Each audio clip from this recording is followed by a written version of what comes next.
A Mount Pleasant babysitter was found on the floor of a kitchen while caring for two infants Monday. Police say the woman, 28-year-old Kristen Morley, had been using heroin. The two children in her care were okay, but this situation could have ended much differently. News 2's Macy McLeod has more on how you can tell if your babysitter has an addiction problem. It's an addiction that can impact anyone. More than 90 people died of heroin overdose in the Lowcountry last year.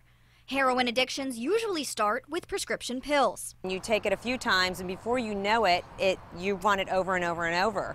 And when the opioids are hard to get on the street or they get too expensive, heroin's the next best thing. According to police, Morley was the nanny for this family for about a month. Doctors say there can be signs of heroin use. Obviously, if someone is highly intoxicated on a substance such as heroin, we would see that they might be slurring their speech, they might be breathing more slowly, they might begin to nod off and look more sleepy. But he says it can be difficult to tell the first time you meet someone, especially if they are not high at the time. The clues can come from trends. You want to see if there's an acute change in behavior or look at patterns of changes in behavior. So if someone is a babysitter and they've been good at their job and then all of a sudden maybe they start missing work or they're not able to fulfill their regular obligations at their employment, that would certainly be a cause for concern. He says the key is to check references and ask those references about any sudden changes to work ethic. They would raise concerns about caring for a child appropriately, and then you might be able to figure out what's specifically going on.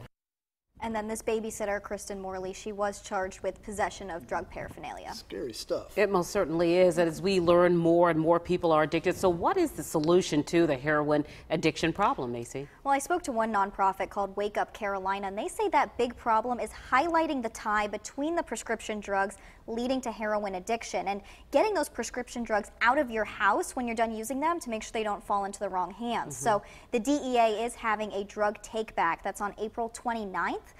For you to bring all of those prescription drugs you may have in your home to hopefully prevent anyone in your home from becoming addicted to those and possibly becoming addicted to heroin down the road. So I'm going to post all of that information on our website, counton2.com. Those drug take-back programs are helpful. Macy, thank you. Thanks, Macy.